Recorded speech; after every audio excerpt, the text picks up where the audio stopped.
I spun around in a fright as the living room door exploded open. The atmosphere in the room was so thick that it felt as though the air had been sucked out of the room, as Ethan stood before me with his bloodshot eyes and tense visage. At first, he did not speak. Instead, he fixed his gaze on me. However, the mere sight of it was sufficient to cause my entire world to disintegrate. "Are you under the impression that I am unaware?" The silence was finally broken by his low voice, which was trembling with suppressed fury. His words pierced me like a blade, leaving me with the sensation of plummeting into an infinite abyss. I clenched my palms and took a step back. "Ethan, what are you discussing?"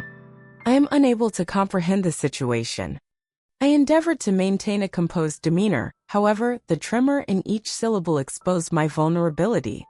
"I implore you to cease your deception." He approached me, his eyes fixed on me. "Are you under the impression that I failed to observe your gaze upon him? Do you believe that I would not be able to detect it each time he caressed you?" I was paralyzed. His words, despite their simplicity, exposed every stratum of emotion that I had endeavored to conceal. I was left exposed as the mask I had been wearing for an extended period of time disintegrated, leaving me standing in the presence of the truth we both knew but had been too apprehensive to confront. "Ethan, you are misinterpreting the situation." I was able to stammer out the words, but he interrupted me before I could complete them. "Refrain. I am not interested in your explanations." His shoulders trembled, and his voice cracked. "I am simply interested in understanding the rationale behind this. What is my motivation? What was the necessity for this to occur?" I was unable to respond to him. I refrained from speaking, not because I lacked anything to say, but rather because any words I spoke would only serve to exacerbate the situation. I stood there, gazing at him, as remorse and regret tore at my heart. The tempest raging within me was mingled with the soft patter of rain outside. At that instant, I was aware that there was no turning back. The truth was ensnaring us both in a vortex from which we could not escape, and the events that had transpired between us were irrevocable. I sat in the living room, gazing out the window at the raindrops that adhered to the glass. The silence in the room was deafening, but memories played in my mind like a slow-motion film, transporting me back to the days when I first encountered Ethan and Daniel, two individuals who had forever altered my existence. Daniel was the first to enter my existence like a gentle breeze. He was the ideal partner for any woman as he was successful, composed, and consistently considerate of others. I was immediately captivated by his wit and charisma when we encountered each other at an art seminar. We were in a committed relationship within months, and a year later we were married. Nevertheless, the marriage I had imagined was not the fairy tale I had experienced. Daniel's professional pursuits dominated him. The once loving moments dissipated into solitude, brief conversations, and lately arriving home at night. I attempted to persuade myself that it was merely a phase and that I should exercise patience. However, the loneliness and desolation intensified over time. During a scorching summer, Ethan, Daniel's son from his previous marriage, entered our lives. He had recently completed his sophomore year of college and relocated to our residence in order to reduce his expenses. I recall our initial encounter, which was with a young man who was tall and broad-shouldered, and who had a slightly uncomfortable smile. Daniel introduced him with pride, and I endeavored to leave a positive impression. Initially, my relationship with Ethan was unremarkable. He maintained a polite but distant demeanor, and I treated him as a younger sibling. However, as Daniel's business travels became more frequent, Ethan and I spent more time together. We commenced conversing more frequently, discussing trivial daily matters and profoundly personal issues that I had never previously disclosed to anyone, not even Daniel. I began to perceive Ethan as more than a mere young man who was navigating his life. He was more profound than I had anticipated, concealing his thoughts and emotions beneath his composed demeanor. He would discuss his childhood, his strained relationship with his mother, and the anguish he had carried for years on the veranda during quiet afternoons. His voice, which was both genial and emotionally charged, revealed a young man who was disoriented and did not feel as though he belonged anywhere. His words resonated with me. They were a reflection of my own internal struggles as a woman who was seeking connection and solace that I was unable to find in my marriage. I am unable to determine the exact moment at which the transformations commenced. Perhaps it was the first time our gaze extended beyond its intended duration, or the brief contact of his hand as he presented me with a glass of water. I endeavored to persuade myself that these emotions were an error, a consequence of extended periods of solitude. However, as time progressed, I came to the realization that I could not disregard the emotions that were erupting within me. Ethan was no longer solely my husband's offspring.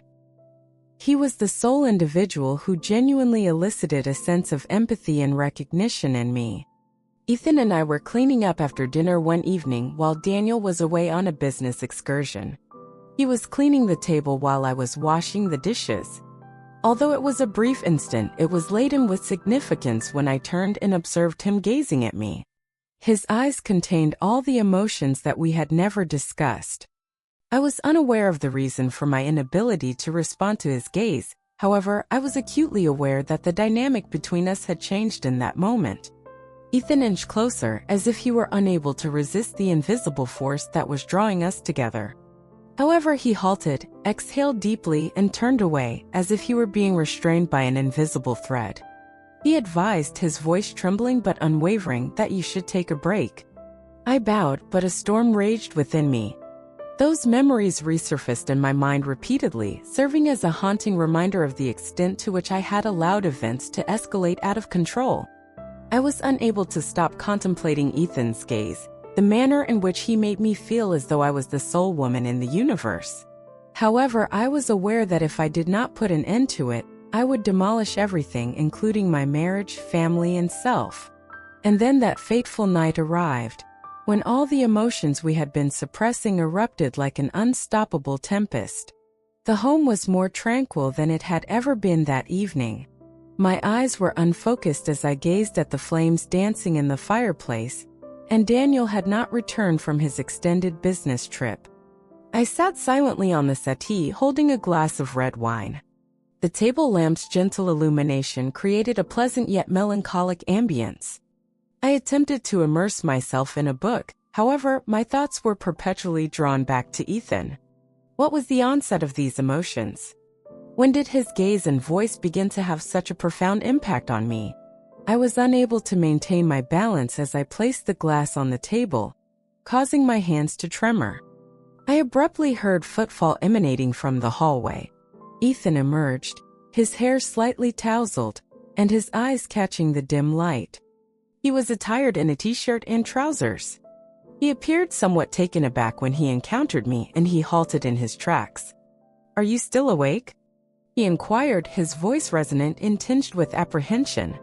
I replied, attempting to maintain a casual demeanor. "I was unable to sleep. How about you? Is there an error?" He stepped into the room and said, "I heard the fire crackling and thought you might still be up. I did not wish for you to be left alone in this room." His uncomplicated words caught me off guard. Perhaps the presence of another individual, with whom I could share the emotions that I had suppressed for an extended period, was precisely what I required. I emitted a faint smile and gestured for him to seat. Ethan sat in the chair opposite me, his gaze never straying from mine. "Are you in good health? You have appeared to be." His tone was sincere as he stated that things have been different recently. I exhaled deeply, uncertain about how to respond. "I have recently been contemplating many things," I said, struggling to express the truth. "At times, I experience a sense of dislocation from this residence." For a brief period, he maintained his silence, his irises betraying an unexpected level of comprehension. He spoke gently, his voice brimming with emotion. "I am aware of that sensation. I have experienced that emotion on numerous occasions." I gazed at him, taken aback by his admission. "Honestly? You consistently exude confidence and strength. I had no idea that you harbored such sentiments." He smiled with a tiny bittersweet expression. Is it not the case that everyone has periods of vulnerability that they wish to conceal from others? His words resonated profoundly with me. I was unable to suppress my urge to express the sentiments that I had suppressed for an extended period of time. I am experiencing the sensation of, I stated, my voice trembling, that I do not genuinely belong here. Mr. Daniel is a commendable individual, however. There is an absence between us, a void that was once present but is no longer present. Ethan's eyes fixed on mine as he met mine.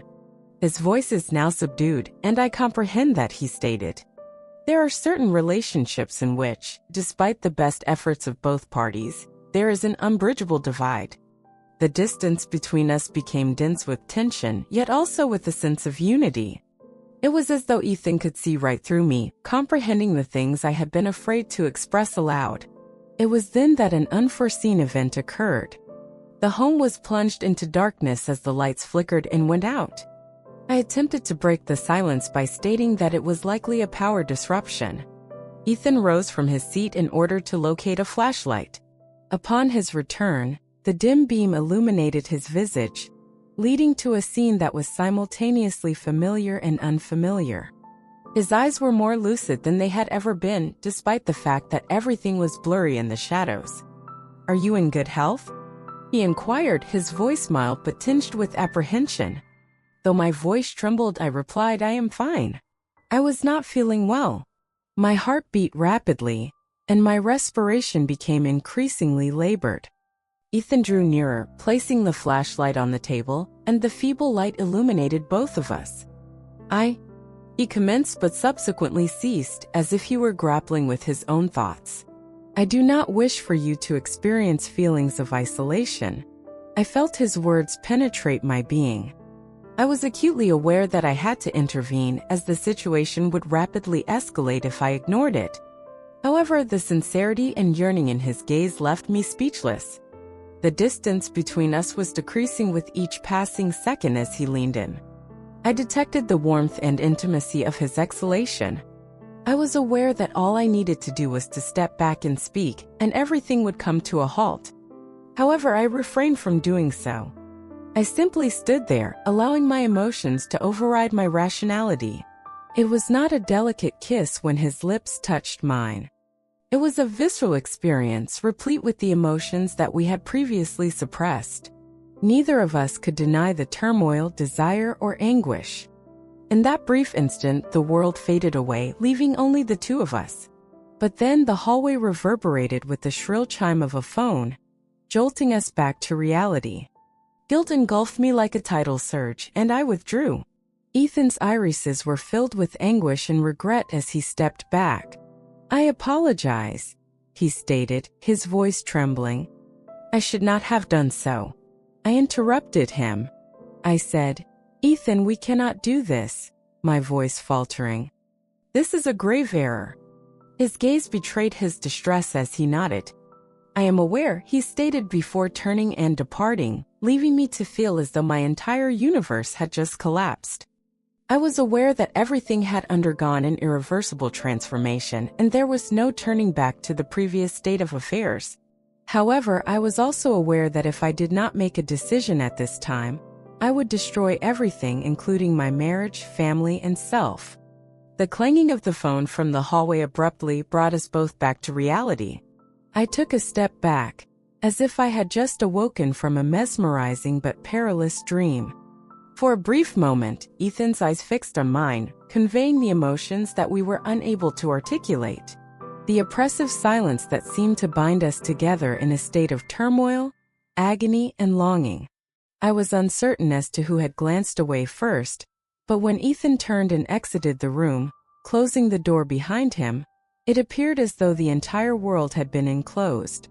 As I fell into the chair, my hands, which were trembling, rested on the table, hoping to regulate my breathing. However, before I could completely compose myself, my phone vibrated on the table, illuminating Daniel's name on the screen. My heart contracted. I attempted to maintain my voice as I took up the phone. Daniel announced, "It is I," his voice as genial and reassuring as ever. "I will be returning home earlier than anticipated. I will arrive at the location in approximately 2 hours. 2 hours. I felt as though time was rushing past me at the speed of a tidal surge. I was aware that if Daniel detected any irregularities, everything would unravel. I was required to resolve this matter. I was compelled to terminate this perilous, equivocal relationship with Ethan at once. However, how could I confront him in light of the recent events? Daniel entered the room with a radiant smile and a bouquet of flowers for me. He said, "I missed you," as he placed the flowers on the table and embraced me. As he embraced me, I stood motionless, a wave of remorse enveloping me like a relentless tide. Dinner was a source of tension. Daniel engaged in a lively conversation regarding the most noteworthy aspects of his business trip, but I was unable to concentrate. My gaze was perpetually drawn to the vacant seat at the dining table, which belonged to Ethan. Tonight, he was absent, and I experienced a sense of anticipation for an event that I was certain would have a lasting impact. Subsequently, it occurred. I heard a commotion from outside around midnight after Daniel had retired to bed. I stepped out into the dimly lit yard, and my heart pounded. The porch light's faint glow illuminated Ethan's visage, which was a blend of deep pain and determination. "Ethan, what are you doing at this hour?" I inquired, my voice trembling and diminutive. He approached me and said, "I could not depart without expressing this. I am unable to remain mute and maintain the illusion that none of this has occurred." I interrupted, attempting to maintain my distance as there is nothing further to say. All of this will be destroyed," he retorted, his voice overflowing with emotion. "You think I am unaware of that? You believe that I am incapable of comprehending the potential for this to irreparably damage everything. However, you are aware, as I am, that we are unable to dispute the events that have transpired between us." His words reverberated through the air with the force of a thunderclap. I was unable to argue with him, as I was aware that he was correct in my heart. I also sensed it. The connection was impossible to disregard, regardless of our efforts. I stated, "I am unable to cause harm to Daniel," as tears streamed down my face. "I have sworn to safeguard this family, and I am unable to annihilate it for an item that is temporary." Ethan's eyes were filled with anguish as he gazed at me. Then he said, "Tell me you feel nothing." His voice was soft, but it was tinged with a subdued challenge. "Tell me that this was all an error by looking me in the eye." I intended to express it. I was tempted to refute everything, but the words remained lodged in my larynx. Ethan approached me, and I could detect his steady, warm breath. "You are unable to articulate it, are you?" he murmured, his voice shaking. A commotion emanated from the doorway at that precise moment. With a shock, we both turned to see Daniel standing before us. His eyes, which were filled with unspoken inquiries, were dark as they moved between the two of us. The tension between the three of us was oppressive. "What is the situation?" Daniel inquired, his voice composed yet chillingly controlled. I was rendered speechless by the sensation of being immobilized. Ethan's shoulders slumped as he lowered his focus. Daniel's voice was resigned as he said, "It is nothing. I simply wish to bid you farewell prior to my departure." Daniel's gaze was fixed on me, brimming with suspicion and uncertainty. Daniel had perceived that something was profoundly amiss, regardless of how plausible Ethan's explanation appeared. At that instant, I came to the realization that I could no longer escape this situation. I was compelled to confront the reality, the decisions I had made, and the repercussions that were inevitable. As I confronted Daniel in the living room, the fraught moment in the yard remained in my mind. The distance between us was more oppressive than it had ever been. His eyes were beset by doubt, anguish, and disappointment, as if he were attempting to solve a puzzle that he refused to see come to fruition. Ethan had departed shortly thereafter, leaving me with an indescribable sense of apprehension. I was aware that any falsehood would be futile from this point on. Regardless of my efforts to conceal it, the truth always managed to emerge. Daniel crossed his arms and sat down on the couch, his piercing gaze urging me to provide an explanation that I was uncertain I could provide. Anna, he began, his voice low and deliberate, each syllable laden with weight. Please inform me of the situation. The entirety of it. I was unable to gaze directly at him. I scanned the room in quest of a grounding point, but the entire house appeared to be accusing me. I finally let out a groan, acknowledging that there was no escape. Daniel, I replied, my voice quivering. I have committed an error. He did not respond, but the silence was more distressing than any words he could have uttered. I persisted, each word cutting into my own heart like a blade. I allowed my emotions to overstep a certain threshold. I am unable to deny the existence of a connection between Ethan and myself, a connection that should never have occurred. Daniel reclined in his seat, as if my words had sapped him of all his energy. I was aware, he stated, his voice resonating with resignation rather than relief. I had a sense that something was amiss, but I was unwilling to accept it. My heart was broken by his admission. My eyes welled with tears. I apologize, I stated, my voice quivering. I was unaware of how to halt it. I have never intended to cause you harm. He gazed at me, his eyes brimming with an agony that I was aware I would never be able to absolve myself for inflicting. However, you did, he stated, his voice quivering. You have destroyed all of the infrastructure we have constructed, and I am uncertain if there is any viable solution. I desired to communicate with him, to embrace him, and to offer my most sincere apologies. However, I was aware that my sorrow would not suffice.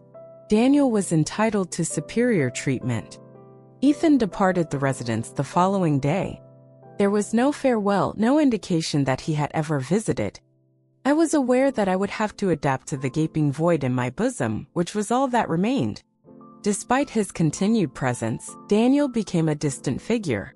The warmth that existed between us transitioned into a frigid detachment. Every moment was a result of the decisions I had made. Dinners were mute, conversations were half-hearted. However, the narrative did not conclude at that point.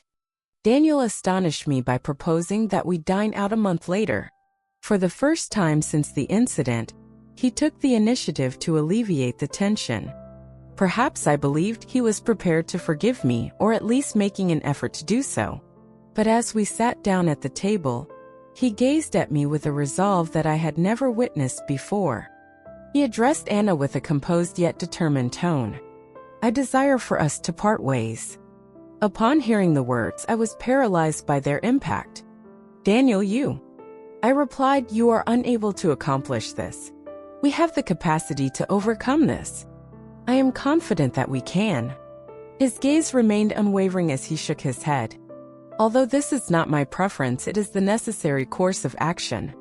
I am unable to endure each day with the knowledge that the individual I cherish has betrayed me. The most distressing aspect is that I am uncertain as to whether you are genuinely fond of me or if you are merely clinging to something that has already vanished. His words were the fatal blow, severing any remaining glimmer of hope. I was aware that he was correct. Despite my affection for Daniel, my betrayal had irreparably damaged the foundation of our relationship. There was nothing remaining to be salvaged. I felt as though I had lost everything as I packed my belongings and departed the home that we had once shared. However, I also recognized that this was the price I would have to pay. Ethan was no longer a part of my existence. Daniel was no longer a part of my existence. I was the sole remaining entity. Also, an agonizing lesson on the consequences of allowing emotions to override reason. This conclusion was not satisfactory. It was not about forgiveness or recovery. However, it was the reality. I was able to embrace it as the sole option. The story's just beginning.